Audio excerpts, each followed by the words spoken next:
So I'm going to talk about something different. I am not a typeface designer. I'm sorry to disappoint. But I love typography, and I use all of the typefaces that you guys design, and I love it. So my talk is about the play instinct in design, and that really relates to this idea of iteration and exploration. So not designing typefaces, but how do we use type, how do we communicate with type, besides just typing up something in Word. So I teach, and I'm quite often called to teach on the type classes, the typography classes, ranging from intro type to all the way to advanced and graduate level typography courses.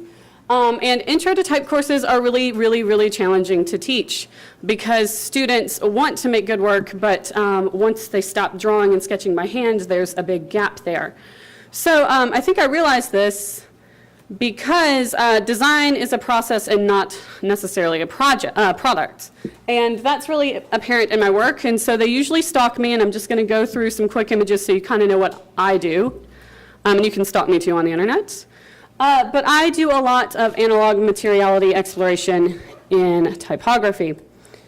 Just some examples: 3D printing, making my own gelatins, going to chem labs, using optical lasers, melting glass, photogramming. All of these things are by hand, usually with the aid of silicone molds and plexiglass patterns. Slime mold. And what they don't understand is I just engage in these sorts of activities because eventually they inform a final product.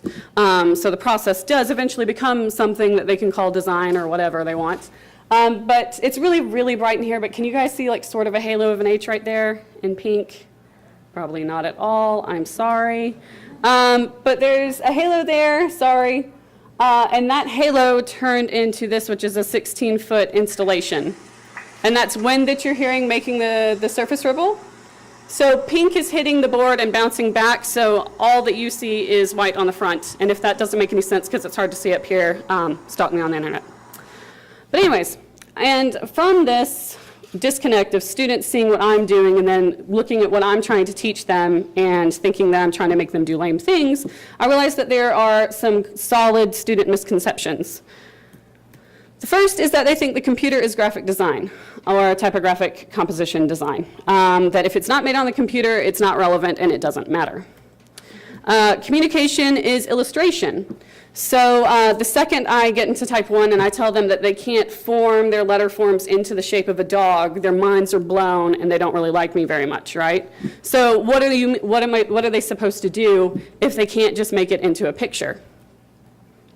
They think that design is completely unrelated to fine art, that year or however many, depending on what program you're in, that they dedicate to learning sculpture, 2D design, ceramics, is all of a sudden just not relevant. They're going to toss it out the door and not use it. And the biggest one, too, is that they think that there's a formula for success in design, that just tell me what to do and then tell me what to do next, and then I'm great and it's going to be awesome. And of course, we all know that that's not the case, but that's very frustrating for them at first. So once again, design is a process, not just a product. So what I wanted to do is share with you some exercises and things that I do in the classroom to help get my students past these sort of mental barriers that they have. This is a time lapse of a student screen cap taken every minute or so. For 30 minutes, I gave them just dummy content for a poster, and I said design. And so you can kind of see there's not a whole lot of decision making going on right now. Everything's being pushed to the margins, everything's put in the corner, everything's more or less the same scale, and it's not very interesting. All of their compositions sort of look this way. They're really trying, they're earnest, but they get on the computer and they just don't know what to do, and they always wind up making something that just looks like a jankier Word document. But using different methods, that next class period, I can get them here. And here isn't perfect. These are obviously sketches, but these sketches are more interesting. They're at least making compositional and design decisions using type, and they can inform other future, more refined designs.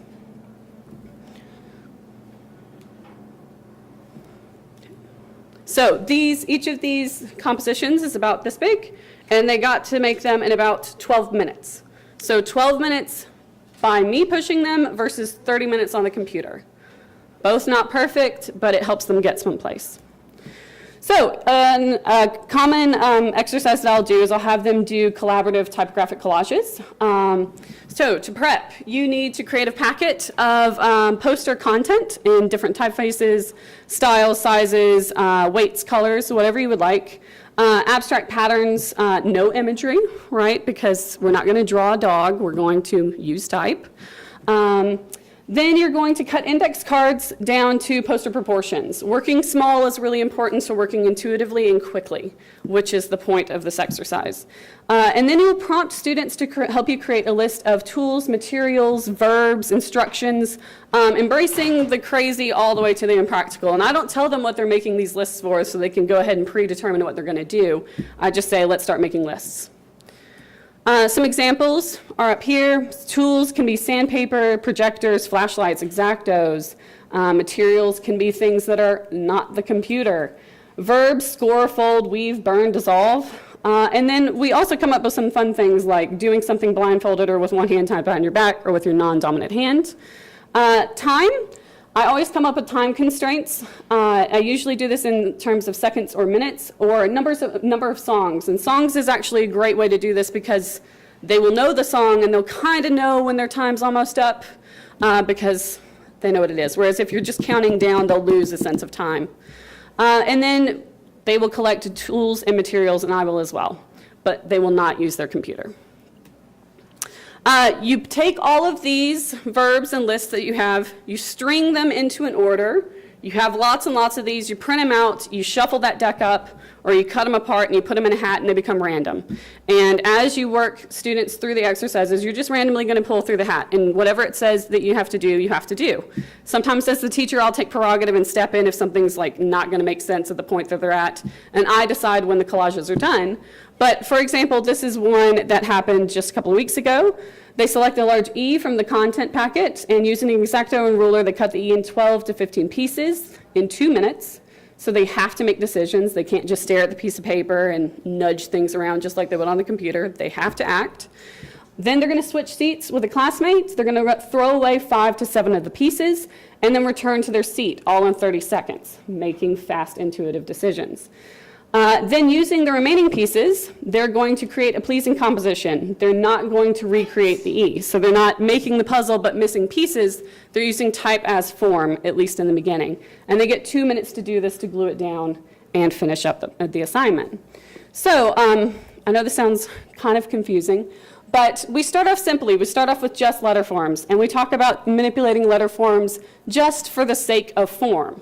Yes, they are language, but we sort of take away phonetic and linguistic meaning and think about them as shape, positive and negative space. From there, we add bits of content. We add patterns. You can see that various verbs go through folding, tearing, ripping, layering. But in all of these directives, at some point, they lose control of their collage. They will have to switch seats with somebody. I will walk around and just pull something out that they can't use anymore, or I'll make them use a different thing. And it's so that they're in a reactionary mode. So key to making this sort of exercise work is to emphasize an iterative approach. Compositional skills are understood and best learned through practice, just like playing baseball or designing a typeface. An iterative approach makes the hand and the mind more limber. When you first get them to do this, they're really stressed out and they're trying to please you and they don't understand. And then about an hour in, they're in the groove. And then it's important to stress to them that one bad collage does not mean that they're a bad designer. It's just a piece of paper. We move on from it. And setting up a system for collaboration is really important because it pushes the students out of their comfort zones. Some of them will always compose to a corner. Some of them will always center. Some of them are more timid than others. And it reemphasizes the idea that design is editing as much as it is adding to a page. But the most important thing that it does is it puts students in a reactionary mode. Sometimes it's easier for them to look at a piece of paper and say, I need to take things away or I need to move this around, instead of looking at a piece of blank paper and saying, what do I do now? Right? And if you guys teach, I'm sure you've done that, where you just see students staring at the screen and there's nothing going on. This helps them get over that. So to take you through a simple process, I have them manipulate letter form mainly first. We do different type of iterative and directive collages. From there, they take these images and they scan them in and edit and clean them in Photoshop. So they'll play with levels, they'll get rid of booger glue marks, whatever needs to be done, but they're translated digitally at a certain point. Once they have these translated digitally, I have them add the secondary content in InDesign. I really stress that their decisions have to be based on the image. They're not just labeling an image, they're not just sticking it in a corner. They have to try and incorporate type and image and make them mimic and relate to each other spatially, conceptually, whatever it may be. So these are type 1 kids. I've been in type school class for about a month. Are they perfect? No. Are they way better than they were when they started out? Yes. As they get better at this and as you work with them, add complexity. Go for longer and more involved collages, add more content and imagery, and incorporate physical typography, plexi, resin, foam, whatever you have at hand. And this is an example, Austin Grove, who, by the way, if you guys want to tweet this, he's like super excited to show his mom that he's in an international presentation. But he decided which typeface he would like. He took fragments of photographs from J. Crew catalogs, like just a stack that was sitting in the corner, and then added type later, and digitally cleaned them, became a final poster. Whole process about 45 minutes. I often use plexiglass for my own project, so I'll save all of my scraps. And I will laser cut little simple messages and designs into them and give them to the students. And this is a great thing because it really forces them, to think much more in terms of verbs and actions, burning, destroying, breaking, smashing, and then how do you translate it and later turn it into something else. The pros to this, their handcraft improves because they're using their hands. The computer is viewed more as a tool, so they don't get on there and let the computer tell them what to do by putting things in corners, because while it might take 6 clicks and 5 actions in InDesign to cut a letter form in half on the computer, it takes 1 motion with your hand and an X-Acto knife. So they start to realize that it's just like a pencil, it does what you tell it to. Students gain an appreciation for the creative process and the fact that it is not a recipe for success. There is no predetermined path. Students develop new skills for typographic sketching. So this is a much faster way of sketching for typographic design than to just scribble a line that implies that there will be type there. And it yields more rapid ideation, and collages have the potential to become final designs. So once again, Austin Grove, who's excited for his mom to see, was tasked with designing a poster about conflict or war. Here are some of his iterative sketches. These are not all.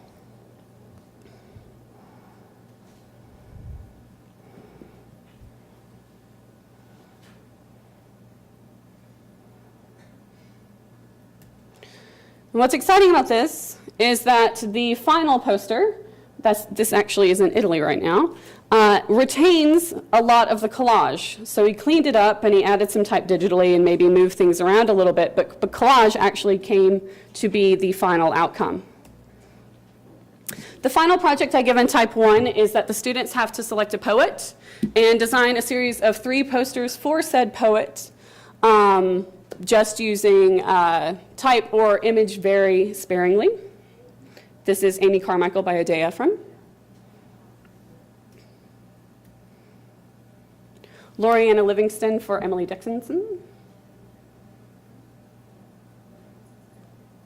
So you can see the alternative approach to learning and thinking about type with your hands, even in these final, much more refined forms where maybe there's no paper involved at all. And I'm good on time. All right. I also have them do much more physical exercises, and it reiterates the same points as collage. But I make them create all of the letters of the English alphabet in numbers. We go over how to make simple molds. We go over how to pour resin, do different things like that. And from there, each letter form has to be different. Each letter form has to have a different method or approach. They can't give me the same thing over and over. So these are resin studies, resin with bone, using resin to melt gummy bears. I will also give them directives of you have to use an item that you find on the aisle 5 of a hardware store, right? So things like twine. CDs, something they found in their backpack that day.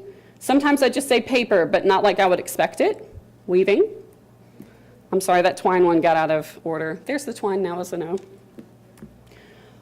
Use something you find outside that day in 5 seconds. Create a letter form inspired by a culture, but not the obvious. Hardware store, food, cake decorating, something you find in Michael's for under $3, right? Magazines.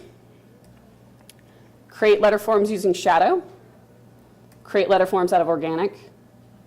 Create letter forms in trash. This is just ballpoint pen on styrofoam.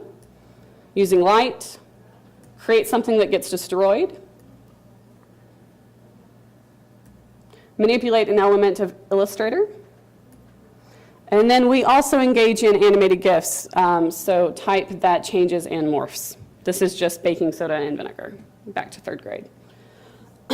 But these sorts of things have the potential to inform final outcomes as well. This is a poster for Packed, Stacked, and Jacked, which is a snowboarding and skiing competition. This is an inkjet print that was then put in a pool of water and frozen in the freezer, pulled back out and photographed. We talk about performance in typography. So this is type projected onto 3 walls of a stage, and then he hired performers to dance in front of it for a dance poster. This is the result of cutting letter forms out of wood and also denim to create a theoretical poster for the Zac Brown Band. A poster for Toyo Ito, the architect. And this is hand cut, by the way. So that's handcraft there at the end of me. So design projects that encourage self-guided experimentation. Paul Rand talks about this a lot in Design and the Play Instinct. So what I find is when I start pushing them to do these things, later they start just taking their own prerogative and doing them on their own. And they'll come back and they'll show me things that they've made, and I don't have to push them quite so much anymore. Stress, rigor, and create circumstances for achieving flow. And this is, of course, from flow, the psychology of optimal experience. And I think play and flow are closely related, because if you're making and you're working iteratively and you're letting one decision inform the next, eventually you do get into a mind frame where it just kind of rolls on its own. Introduce unfamiliar methods, materials and methods, and recontextualize fine art knowledge. It's all the same thing. And in my class, I'm really famous for saying push it until it falls apart. So you only know where the sweet spot is if you go too far. Timid design will never get you there. And then this is just a photogram. So this is my work, a photogram with different bone marrows and vinyl. So not C++ is what they always think. So thank you, obrigado, and yeah.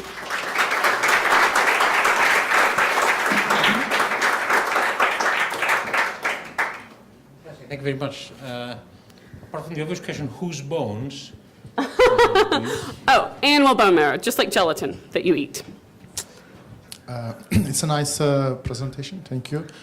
My question is, this is the first type 1, and it's a nice examples, but how do you feed them with the theoretical side? What kind of information that you are giving them while they're doing this kind of practice? Oh, for the purposes of time in this presentation, I kind of only showed you the analog experiments I do within a class, but I'm in a semester system, so they're long, it's about 4 months. So what we'll do, they still have to learn type anatomy, type classification, we talk about leading and legibility, readability, all of those things, but these sort of exercises are split in between to keep the pace. So we'll work with our hands for about 2 weeks, and while they're doing readings and we're having brief lectures in the beginning about anatomy and why these things are important, and then we'll work for 2 weeks trying to apply those principles, and then go back again to, okay, well, let's talk about paragraph formats, let's talk about how other cultures read and why sort of some of the things that we do wouldn't work and stuff like that. So we do actually get to the content of beginning type, which is, vocabulary heavy and memorization heavy and really interesting. But for the purposes of this, I just showed the hand stuff. So theory and practice together, you're giving them? Yes. So it's all happening at the same time. Thank you. Mm-hmm. Any other comments? How many students do you have in your classes? In my classes, I typically have anywhere from 10 to 15. So sometimes it's really unwieldy with there only being one me and 15 of them, and they're all in varying degrees of interest/panic at times. And panic is often in my classroom. But yeah, I think 10 to 15 is usually, and then whenever I get, and there's no graduate work in here, but whenever I get to teach graduate workshops, 3 to 5, and that's really fun. I observed an interesting anachronism in the work you're showing at the beginning, that the work starts out, and I think all of us will recognize in the students when they're working in a layout application, quite flat, with objects respecting the boundaries of the other objects. And then your technique allowed them to essentially break the respect that each object has for its neighbors and create layered and fractured compositions. Yesterday, I spent my day putting up an exhibition from early DTP period publications, and you'll see it in the other building from tomorrow. And I was laying out some early emigres and so on, which through very different technological changes essentially affected the same thing, this idea of abandoning the enforced separation of elements and objects on the page that the composition with film setting and hot metal enforced, and promoted the layering that digital layout tools allowed. So there's this interesting cycle, which is 30 plus years? Something. Quite a few. But again, this idea that the difficult thing for designers is to create complexity when it comes to do with layering and the relationship of elements between them, whereas our inbuilt sense of order makes it quite easy to fill the empty space, to make things fill all the available depth of the page and so on. So it was an interesting conversation because the lessons of what is difficult for a composition maker to do jump across technologies of actually making. So it was a very interesting thing to see. Thank you. Thank you. Okay. Good. Thank you very much, everybody. Cassie, thank you again. 20 minutes break, and we're back for the last talk of the day. Thank you very much.